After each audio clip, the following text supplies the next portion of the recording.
എല്ലാവർക്കും റേഡിയോ ലൈഫിൻ്റെ പുതിയ വ്ളോഗിലേക്ക് സ്വാഗതം. ഞാൻ കാനഡ വിശേഷങ്ങളൊക്കെ മാറ്റി നമ്മളുടെ ഒരു സ്റ്റഡി അബ്രോഡ് സീരീസൊക്കെ തുടങ്ങിയതാണ്. പക്ഷേ ഇന്നലെ ഞാൻ രണ്ട് വീഡിയോസ് കാണാനിടയായി. ഒരെണ്ണം ഒരു ഡോക്ടർ ഡി പോഡ്കാസ്റ്റ് എന്ന് പറഞ്ഞൊരു വീഡിയോയും പിന്നെ ഒരു നില്ലി വില്ലി എന്ന് പറഞ്ഞൊരു യൂട്യൂബറിൻ്റെ വീഡിയോ. അപ്പം ആദ്യം ഞാൻ ഈ നില്ലി വില്ലി എന്ന് പറയുന്ന ആളുടെ യൂട്യൂബാണ് കണ്ടത്. അപ്പോൾ അവരുടെ ക്യാപ്ഷൻ എന്ന് പറയുന്നത് why we left Canada, why I left Canada, പിന്നെ കാനഡയെ കുറ്റം പറഞ്ഞാലുണ്ടല്ലോ എന്നൊക്കെ പറഞ്ഞിട്ടാണ് അതിൻ്റെ തമ്മിലുണ്ട്. അപ്പോൾ ഞാൻ ആദ്യം വിചാരിച്ചത് അത് എന്നെ തെറി പറഞ്ഞുകൊണ്ടുള്ള ചാനലാണ്. അതുകൊണ്ട് ഞാൻ കയറി നോക്കിയത്. കയറി കഴിയുമ്പോഴാണ് മനസ്സിലായത് അത് എനിക്കുള്ള ഇതല്ല, എന്നെ ഏറെ കയറ്റാനുള്ള നൂലൊന്നുമല്ല, വേറെ ചാനലുകാരെയാണ് പറയുന്നത് എനിക്ക് മനസ്സിലായി. അപ്പോൾ രണ്ട് ചാനൽ ഞാൻ കണ്ടിട്ട് എനിക്ക് എൻ്റെ ഒരു ഒപ്പീനിയൻ എനിക്ക് പറയാമെന്ന് വിചാരിച്ചിട്ടാണ് ഈ ഒരു വ്ളോഗ് ചെയ്യുന്നത്. ഇത് രണ്ടിൻ്റെ കമ്പാരിസൺ ഒന്നുമല്ല. ആദ്യം ഡോക്ടർ ഡി പോഡ്കാസ്റ്റിൻ്റെ വ്ളോഗിനെ കുറിച്ചിട്ട് പറയാം. അവർ അതിൽ കാനഡ വിടാനുള്ള കാരണങ്ങളായിട്ട് പറയുന്നത് ഒന്ന് അതിൻ്റെ കൾച്ചർ. ഇപ്പം അവരെന്തോ കാനഡയിൽ പോയത് അത് ക്രിസ്ത്യൻ കൾച്ചറാണെന്ന് വിചാരിച്ചിട്ടാണ്. പക്ഷേ അവിടെ ചെന്നപ്പോഴാണ് അതൊന്നും അല്ലയെന്ന് മനസ്സിലായത്. പിന്നെ കുട്ടികളെ ഒരു നല്ല സംസ്കാരമുള്ള സ്ഥലത്ത് വളർത്തണം എന്ന് ആഗ്രഹം ഉണ്ടായിരുന്നു. പക്ഷേ അതിനൊക്കെ ഉള്ള ഒരു സ്ഥലമല്ല എന്നൊക്കെ പറഞ്ഞിട്ടാണ് അവർ ആ പോയിന്റ് പറഞ്ഞിരിക്കുന്നത്. പിന്നെ പറഞ്ഞിരിക്കുന്നത് ഹെൽത്ത് കാനഡയിലെ ഹെൽത്ത് സംവിധാനത്തിൻ്റെ പ്രശ്നങ്ങളും കാര്യങ്ങളൊക്കെ പറയുന്നുണ്ട്. പിന്നെ ക്രൈം റേറ്റ്.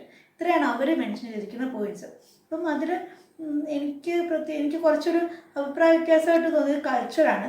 കാരണം നമ്മളൊരു കാനഡ എന്ന് പറയുന്നൊരു ക്രിസ്ത്യൻ കൺട്രിയിലുള്ള രീതിയിൽ പോയതുകൊണ്ടാണ് അവർക്കൊരു ബുദ്ധിമുട്ട് വന്നത്. പക്ഷേ ഇപ്പം കാനഡ എന്ന് പറയുന്നത് നമ്മൾ കാനഡയിലോട്ട് പോകുമ്പോൾ ഒട്ടുമിക്ക ആൾക്കാരും അങ്ങനെ വിചാരിച്ചിട്ടായിരിക്കും പോകുന്നത്. പക്ഷേ കാനഡ ഇപ്പോൾ ക്രിസ്ത്യൻ കൺട്രി ഒന്നുമല്ല. അവിടെ ഏറ്റവും കൂടുതലുള്ള പഞ്ചാബികളുണ്ട്. പിന്നെ അതുപോലെ തന്നെ ഉക്രൈനിൽ നിന്നൊക്കെയുള്ള ആൾക്കാരുണ്ട്, ആഫ്രിക്കൻസ് ഒക്കെ ഉണ്ട്. അപ്പം ഒരു ക്രിസ്ത്യൻ കൺട്രിയാണെന്ന് അവർ ധരിച്ചിട്ടുണ്ടാവും. അതുകൊണ്ടാണ് അവർക്കൊരു ബുദ്ധിമുട്ട് വന്നത്. പിന്നെ ഈ കാര്യങ്ങളാണ് അവർ പറഞ്ഞിരിക്കുന്നത്. ഓക്കെ, അതിൽ ഹെൽത്ത് എല്ലാവർക്കും അറിയാമെന്ന് പറയുന്നത് നല്ല മോശമാണ്. ഹെൽത്ത് തല്ലിപ്പൊളിയാണ് കാനഡയുടെ. അത് പിന്നെ ആരൊക്കെ എന്നെ റോസ്റ്റ് ചെയ്താലും എനിക്ക് പറയുന്നതിന് യാതൊരു മടിയില്ല. ഇത്രയും വൃത്തിയുടെ ഹെൽത്ത് സംവിധാനം വേറെ എങ്ങും കാണത്തില്ല.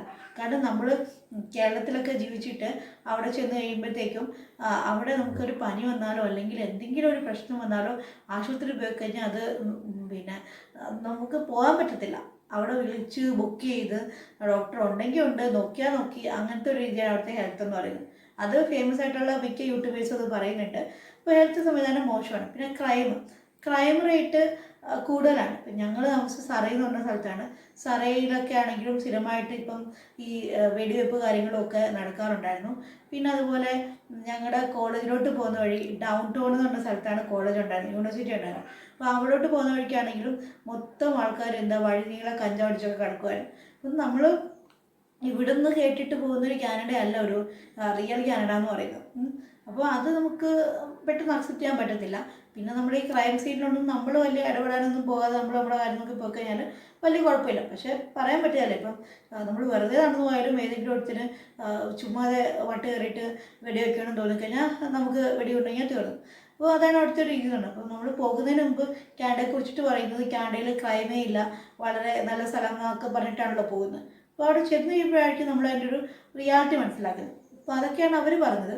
പിന്നെ അതേപോലെ തന്നെ അതിനെ എതിരായിട്ടാണ് പിന്നെ നില്ലി വില്ലി എന്ന് പറയുന്ന ആളുടെ യൂട്യൂബ് വ്ളോഗ് വന്നിരിക്കുന്നത്. പുള്ളി തുടങ്ങുന്നത് തന്നെ വളരെ ദേഷ്യപ്പെട്ടിട്ടാണ്. കാനഡയെ കുറിച്ച് പറഞ്ഞു കഴിഞ്ഞാൽ ആരും മിണ്ടാതിരിക്കുകയില്ല, കാനഡയിലുള്ള മലയാളികളൊക്കെ ഒന്നും ചെയ്യാതിരിക്കുമെന്ന് വിചാരിക്കുന്നതൊക്കെ കൊണ്ട് വളരെ അരിശപ്പെട്ടിട്ടാണ് പറയുന്നത്. എന്തിനാണ് ഈ അരിശപ്പെടുന്നത്?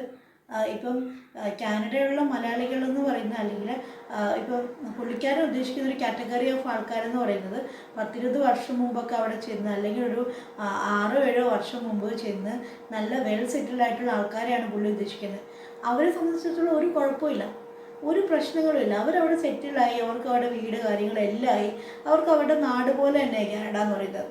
അവർക്ക് അവിടെ ലീവ്ലിഹുഡൊക്കെ കണ്ടുപിടിക്കാനുള്ള കാര്യങ്ങളും ഒക്കെ അവർക്ക് കുഴപ്പമില്ല. പക്ഷേ ഈ കാനഡയിൽ ഇപ്പോൾ പ്രശ്നമുള്ളത് റീസെൻ്റായിട്ട് ഒരു 2 വർഷമായിട്ട് ചെന്ന ആൾക്കാരെ സംബന്ധിച്ചിടത്തോളമാണ് ഏറ്റവും വലിയ ബുദ്ധിമുട്ട് നേരിടുന്നത്.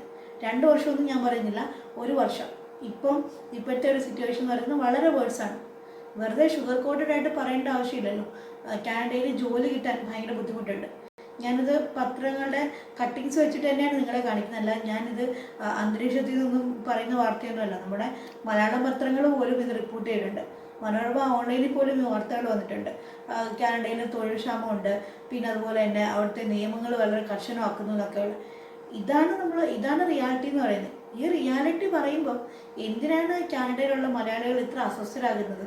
ഇപ്പം ദുബായിലൊക്കെ പോയി രക്ഷപ്പെട്ട എത്രയോ ആൾക്കാരുണ്ട്, ഒരുപാട് ആൾക്കാരുണ്ട്. പക്ഷേ അവിടുത്തെ പോപ്പുലേഷൻ കൂടുമ്പോഴും പിന്നെ അവിടുത്തെ റിസോഴ്സ് കുറയുമ്പോഴും ഒക്കെ ജോലി സാധ്യത അവിടെ കുറയും.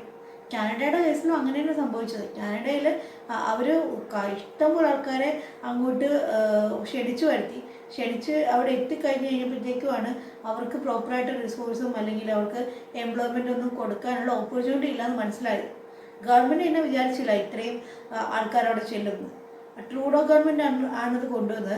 ട്രൂഡോ ഗവൺമെൻറ്റിൻ്റെ ഇമിഗ്രേഷൻ നയങ്ങൾ കൊണ്ട് തന്നെയാണ് ട്രൂഡോ ഗവൺമെൻറ്റിന് രാജിവെക്കേണ്ടി വന്നത്. ഇതിപ്പോൾ പുതിയ ഗവൺമെൻറ് വരുന്നുണ്ട്, പുതിയ ഗവൺമെൻറ് പിന്നെ തീരെ മൈഗ്രൻ്റ് ഫ്രണ്ട്ലി അല്ലാത്തൊരു ഗവൺമെൻറ് ആണുള്ളത്. അപ്പം അതുകൊണ്ട് തന്നെ ഇനിയുള്ള കാലത്ത് ഇപ്പം പോയിരിക്കുന്ന ആൾക്കാർക്ക് എത്ര പേർക്ക് PR കിട്ടുമെന്ന് പോലും അറിയത്തില്ല. ഇപ്പം ഈ കഴിഞ്ഞ ദിവസം വന്നിരിക്കുന്ന ഡ്രോ തന്നെ 574 എന്തുകൊണ്ട് എക്സ്പ്രസ് എൻട്രിയുടെ ഡ്രോ വിളിച്ചിരിക്കുന്നത്. അതും എക്സ്പീരിയൻസ് ക്ലാസ്സിന് 574 സ്കോർ പറഞ്ഞിരിക്കുന്നത്. ഈ 574 എന്നൊക്കെ പറയുന്നത് ഭയങ്കര ഹൈ ആണ്. അത് പല ക്രൈറ്റീരിയാസ് മീറ്റ് ചെയ്താൽ മാത്രമേ ഈ 574 എത്തത്തുള്ളൂ. അത് എത്ര പേര് മീറ്റ് ചെയ്യുമെന്നുള്ളത് ദൈവത്തിനറിയാം. അപ്പം ഈ നമ്മളൊരു കാര്യം സത്യം പറയുമ്പം അതിനെ അയാൾക്ക് പരാജയമാണ് അല്ലെങ്കിൽ അയാൾ തോൽവി ആയതുകൊണ്ടാണെന്നൊക്കെ പറയുന്നത് നമ്മൾ കണ്ണടച്ച് ഇരുട്ടാക്കുന്നതിന് തുല്യമാണ്. അപ്പോൾ കണ്ണടച്ച് കഴിഞ്ഞാൽ ദോരം ഇല്ലാതാകത്തില്ല എന്ന് പറയുന്ന പോലെ തന്നെയാണ് കാനഡയുടെ അവസ്ഥ. ഇപ്പം കാനഡ എന്ന് പറയുന്നത് നല്ല രാജ്യം തന്നെയായിരുന്നു, നല്ല രാജ്യമല്ല എന്ന് പറയുന്നില്ല. അവിടുത്തെ വളരെ പ്രകൃതി രമണീയമായിട്ടുള്ള സ്ഥലമാണ്. എനിക്ക് ഇത്തവണ എന്താ പറയുക ക്രിസ്മസിൻ്റെയൊക്കെ സമയമാകുമ്പോഴത്തേക്ക് അവിടുത്തെ ക്ലൈമറ്റൊക്കെ കുറച്ച് മിസ്സൊക്കെ ചെയ്തായിരുന്നു. നല്ല ഭംഗിയാണ് അവിടുത്തെ ഓട്ടം സീസണൊക്കെ കാണാനൊക്കെ നല്ല രസമാണ്. നമ്മൾ നടന്നു പോകുന്ന വഴിയിലൊക്കെ ഇങ്ങനെ ആപ്പിൾ മരങ്ങളൊക്കെ ഇങ്ങനെ ഉണ്ട്, ആപ്പിളൊക്കെ ഇങ്ങനെ പിടിച്ച് നിൽക്കും. അത് കണ്ടുകൊണ്ടിരിക്കാൻ നല്ല രസമാണ്. പക്ഷേ ഇപ്പോഴത്തെ സാഹചര്യത്തിൽ കാനഡ എന്ന് പറയുന്ന സ്ഥലം PR കിട്ടിയില്ല എന്നുണ്ടെന്നുണ്ടെങ്കിൽ നമുക്ക് ജീവിക്കാൻ പറ്റത്തില്ല. അതുകൂടാതെ ഭയങ്കര എക്സ്പെൻസാണ്. ഇപ്പോൾ ഒരാളുടെ ഒന്നും ജോലി വെച്ചിട്ടൊന്നും അവിടെ നീക്കുപോകത്തില്ല. ഒരു 2 പേരാണെങ്കിൽ ഒരു 4-5 പണിയൊക്കെ എടുത്താൽ മാത്രമേ എന്തെങ്കിലുമൊക്കെ അവിടെ ജീവിക്കാൻ പറ്റത്തുള്ളൂ. പക്ഷേ ഈ 4-5 പണി ആര് തരാനാണ്? അവിടെ അത്ര പണി ഒന്നും ഇല്ല. അവിടെ ജോലി ഓപ്പർച്യൂണിറ്റി വളരെ കുറവാണ്. ഇപ്പോൾ ഞാനത് പറയുമ്പോഴത്തേക്കും ഉടനെ എൻ്റെ ഹസ്ബൻഡിന് ഹെൽത്ത് ഇഷ്യൂ വന്നുകൊണ്ടല്ലേ നിങ്ങൾ പോകുന്നതെന്ന് പറയും. അത് മാത്രമല്ല കാര്യം, അവിടെ ജോബ് ഓപ്പർച്യൂണിറ്റി ഇല്ല. അങ്ങനെ ജോബ് ഓപ്പർച്യൂണിറ്റി ഇല്ലാത്തൊരു സ്ഥലത്ത് കൊണ്ടുപോയിട്ട് എൻ്റെ 10-15-20 ലക്ഷം രൂപ ഞാൻ എന്തിനാണ് കളയുന്നത്? അതുകൊണ്ടും കൂടെ തിരിച്ചു വന്നത്. അവിടെ ഓപ്പർച്യൂണിറ്റി ഇല്ലയെന്ന് മനസ്സിലാക്കിയത് കൊണ്ട് ആ സെക്കൻഡ് തിരിച്ചു വരിക ചെയ്തത്. നമുക്ക് അവിടെ കൊടുത്ത CIBC ബാങ്കിൽ നമ്മൾ ഡെപ്പോസിറ്റ് ആയിട്ട് 6 ലക്ഷം രൂപയുണ്ട്, അത് തിരിച്ചു കിട്ടി. പിന്നെ അതുപോലെ തന്നെ കോളേജിൽ നിന്ന് റീഫണ്ട് കിട്ടി. നമുക്ക് നഷ്ടങ്ങൾ വന്നിട്ടുണ്ടോ എന്ന് വെച്ചാൽ ഉണ്ട്, ഇല്ലാഴിയൊന്നുമില്ല. പക്ഷേ എന്നാലും പിന്നെ അവിടെ നിന്നിരുന്നെങ്കിൽ കോടികളുടെ നഷ്ടമായേനെ. അത് ഒഴിവാക്കാൻ വേണ്ടിയിട്ട് കൂടിയാണ് നമ്മൾ തിരിച്ചു വന്നത്. അല്ലാതെ കാനഡയെ പിടിച്ച് നിൽക്കാൻ പറ്റിയില്ല എന്ന് പറഞ്ഞു കഴിഞ്ഞാൽ ഉടനെ ഒരാൾ പരാജയമാകുമെന്നൊന്നും പറയാൻ പറ്റത്തില്ല.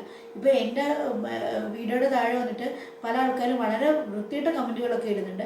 അതിലൊരു കമൻറ്റാണ് ഈ ഒരാളിട്ട്, നിങ്ങളെപ്പോലുള്ള അവലക്ഷണം പിടിച്ച ആൾക്കാർക്ക് പറഞ്ഞിട്ടുള്ള സ്ഥലമല്ല കാനഡ എന്ന്. ആ ആളൊന്ന് വിശദീകരിച്ചാൽ കൊള്ളായിരുന്നു എന്താണ് ഈ അവലക്ഷണം പിടിച്ചത്. പിന്നെ അതുപോലെ തന്നെ MBA എടുക്കാൻ പോയതെന്തിനാണ്? ഞാൻ പോയ സമയത്ത് MBA അവിടെ നല്ല ഡിമാൻഡുള്ളൊരു കരിയർ ഓപ്പർച്യൂണിറ്റി ആയിരുന്നു. പക്ഷേ ഈ പറഞ്ഞ മാതിരി അവിടുത്തെ നമ്മൾ സെലക്ട് ചെയ്ത യൂണിവേഴ്സിറ്റി ശരിയായില്ല. പിന്നെ അതുപോലെ തന്നെ ഒരുപാട് ആൾക്കാർ MBA അവിടെ പഠിക്കാൻ വന്നു. അപ്പം അതുകൊണ്ട് തന്നെ ആ നല്ല യൂണിവേഴ്സിറ്റി പഠിച്ചാൽ മാത്രമേ അതിനൊരു വാല്യൂ ഉള്ളൂ. അപ്പം അങ്ങനെയൊക്കെയുള്ള ചില മണ്ടത്തരങ്ങൾ എനിക്ക് പറ്റി. ആ മണ്ടത്തരങ്ങൾ തുറന്ന് പറയുമ്പം പിന്നെയും നമ്മളെ ക്രിട്ടിസൈസ് ചെയ്യുന്നത് നിങ്ങൾക്ക് ബുദ്ധിയില്ലാത്തതുകൊണ്ടാണെന്നേ പറയാൻ പറ്റത്തുള്ളൂ. ഒരാൾക്ക് പറ്റിയൊരു അബദ്ധം ഒരാൾ തുറന്നു പറയുന്നത് മറ്റൊരാൾക്ക് ആ അബദ്ധം പറ്റാതിരിക്കാൻ വേണ്ടിയിട്ടല്ലേ. അപ്പോൾ അത് പറയുമ്പോഴത്തേക്കും കാനഡയെ നിങ്ങൾക്ക് പിടിച്ചിരിക്കാൻ പറ്റാത്തതുകൊണ്ട് നിങ്ങൾ കഴിവില്ലാത്തവരാണെന്ന് പറയുന്നതിന് വലിയ അർത്ഥമൊന്നുമില്ല. ഇനിയിപ്പം ഒരു 2 വർഷത്തിനുള്ളിൽ എത്രമാത്രം ആൾക്കാരാണ് തിരിച്ച് നാട്ടിലേക്ക് വരുന്നതെന്നുള്ളത് കണക്ക് വരുമ്പോൾ നിങ്ങൾക്ക് മനസ്സിലാകും. ഇപ്പം ലോകത്താകമാനം 8 ലക്ഷത്തിലധികം ആൾക്കാരാണ് കാനഡയിൽ നിന്ന് റിവേഴ്സ് മൈഗ്രേഷൻ നടത്തുന്നത്. അപ്പം ഒരു 2 വർഷം കഴിയുമ്പോഴത്തേക്കും കൃത്യമായിട്ട് കേരളത്തിൽ എത്ര പേര് തിരിച്ചു വന്നു എന്നുള്ളത് പുറത്തു വരും. അപ്പോൾ നമ്മൾ ഈ പറയുന്നത് സത്യമാണോ ഇല്ലയോ എന്നൊക്കെ ഉള്ളത് അറിയാൻ പറ്റും. ഇപ്പം എന്താ പറയുക, ഡോക്ടർ ഡി പോഡ്കാസ്റ്റിൻ്റെ വീഡിയോയുടെ കാര്യം പറയുകയാണെങ്കിൽ അവർ ഈ പറഞ്ഞ കൾച്ചറിൻ്റെ കാര്യത്തിലോട് എനിക്ക് വലിയ യോജിപ്പൊന്നുമില്ല. പക്ഷെ ബാക്കിയുള്ളതെല്ലാം അവരുടെ അനുഭവമാണ്. അവരത് പറഞ്ഞിട്ടുണ്ടെങ്കിൽ അതിനെ മാനിക്കുകയാണ് വേണ്ടത്. അല്ലാതെ നിന്നെ കൊല്ലും നിന്നും പിന്നെ ശരിയാക്കും എന്നൊക്കെ പറയുന്നത് ഒരു നല്ല നടപടിയാണെന്ന് തോന്നില്ല. കാനഡയെക്കുറിച്ച് ഒരാൾ പറയുമ്പോഴത്തേക്കും അയാൾ ഇത്ര കണ്ട് വെർബലി ആക്രമിക്കേണ്ട ആവശ്യമുണ്ടോ എന്നുള്ളതും കാനഡയിലുള്ള വ്ളോഗേഴ്സ് എന്ന് ചിന്തിച്ചാൽ കുറച്ച് നല്ലതായിരിക്കും. കാരണം ഈ ഒരു നെഗറ്റീവ് എക്സ്പീരിയൻസും ആൾക്കാരുടെ ഉള്ളിൽ ഷെയർ ചെയ്യണമല്ലോ, അല്ലാതെ പോസിറ്റീവ് മാത്രം പറഞ്ഞുകൊണ്ടിരിക്കുന്നതല്ലല്ലോ റിയൽ വ്ളോഗിങ് എന്ന് പറയുന്നത്. അപ്പം ഇത്രയും പറഞ്ഞുകൊണ്ട് ഇന്നത്തെ വ്ളോഗ് അവസാനിപ്പിക്കുന്നു. അടുത്ത ടോപ്പിക്കുമായിട്ട് വീണ്ടും കാണുന്നവരെ ബൈ ബൈ.